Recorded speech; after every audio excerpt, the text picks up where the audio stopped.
Olá, amigos, bem-vindo você que quer melhorar, que quer reconstruir, rever certos pontos que estão talvez, em desacordo com algo que é esperado. De quem? De você, dos outros? Onde que estamos situados?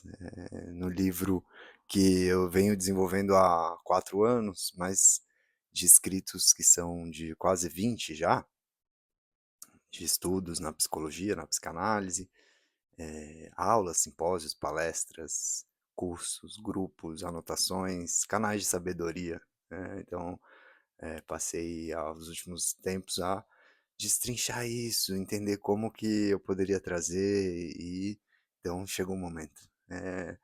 Aí vou ler um trecho do livro, então, que em breve, pretendo fazer o lançamento online com, a partir dentro de uma live, né. Então, são temas como política, psicanálise, arte, psicanálise primeiro, e aí quando a confusão é tamanha, ela recai no campo político. Então, vamos tratar disso daqui, entender o que que é nosso, o que que é do outro, dentro e fora. Então discuta um pouco esse tipo de coisa, dentro e fora, como que a gente vai, né, o objetivo, né, de tudo isso, né, como que trazer um pouco reflexões, um olhar diferenciado para algumas questões, para ajudar a gente mesmo a rever, né, a destrinchar, entender o que que é que faz sentido melhorar, né. Então, vamos lá, para Destruição da Floresta e o Narcisismo, nome de um texto. Narcisismo começa quando o espanto se retrai, quando o olhar já não se inclina diante do mistério do mundo e se fecha sobre a própria imagem.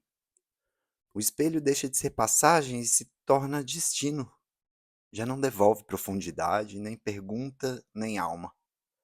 Devolve apenas uma superfície lisa, polida, satisfeita de si.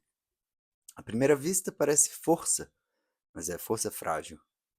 Uma arquitetura delicada, construída para ocultar uma vulnerabilidade que já não pode ser reconhecida. Então, pouco a pouco, a identidade endurece. O que poderia ser rosto transforma-se em armadura. O eu deixa de ser morada e converte-se em trincheira. E o outro, que poderia representar encontro, diferença e ampliação, passa a ser percebido como ameaça. No universo narcísico, só existe espaço para aquilo que confirma a imagem necessária. Tudo que não reflete é distorcido, tudo que não obedece é desqualificado, tudo que insiste em permanecer diferente corre o risco de ser atacado. A diferença torna-se defeito, a alteridade converte-se em perigo, e toda crítica é vivida como uma ferida intolerável.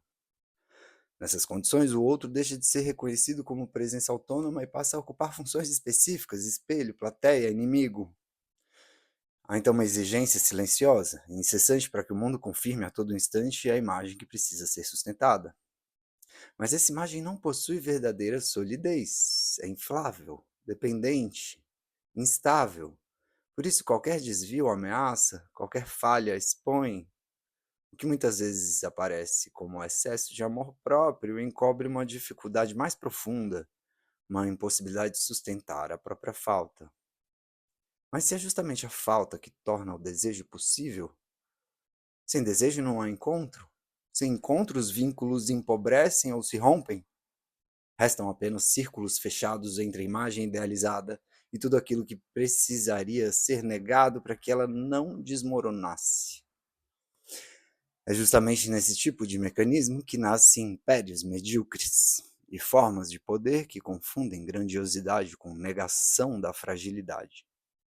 A lógica é simples e brutal. Eu melhor que você.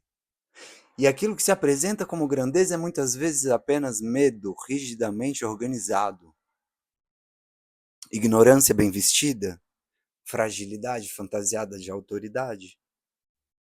Quando esse funcionamento ultrapassa o indivíduo e passa a estruturar grupos, instituições, países, o risco se torna coletivo.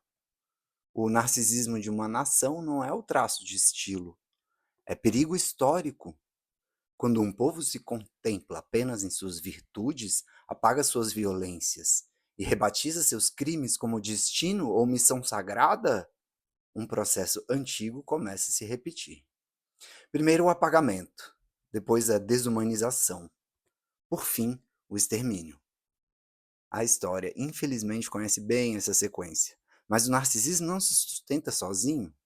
Ele depende de plateia, depende de repetição, depende de aplauso, depende, sobretudo, do silêncio daqueles que permanecem e não nomeiam, percebem, desculpa, e não nomeiam. Por isso a cumplicidade silenciosa, os uniformes, as palavras de ordem, a propaganda que grita enquanto o pensamento se retrai. Em tempos assim, lucidez é necessária, mas insuficiente. É preciso coragem. Coragem para não se deixar hipnotizar pela própria imagem, para abandonar a necessidade de estar sempre certo. Coragem para escutar aquilo que nos acusa, nos fere, nos desmonta. Se existe alguma possibilidade de romper com o narcisismo, ela não está no espelho, está no encontro, na pele do outro, na história que não é nossa, na dor que preferíamos não ver. E se em algum momento for necessário quebrar espelhos, que não seja por vaidade, que seja para abrir janelas, para deixar entrar o ar que falta, para permitir que outros mundos atravessem o nosso, antes que reste apenas o reflexo e nenhuma vida por detrás. O próximo texto é psicanálise e o amor que fica nessa parada. Eu vou, cada vídeo trazer um texto, é isso, 2, 3 páginas. Para mim é muito lindo esse momento, espero que você goste, compartilha, dá um like para ajudar que estou começando. Mas a ideia é, então, abrir grupos em breve, tanto de apoio, como de estudos, como de leitura, como de, enfim, a gente poder ampliar, não é isso? Um abraço, até mais.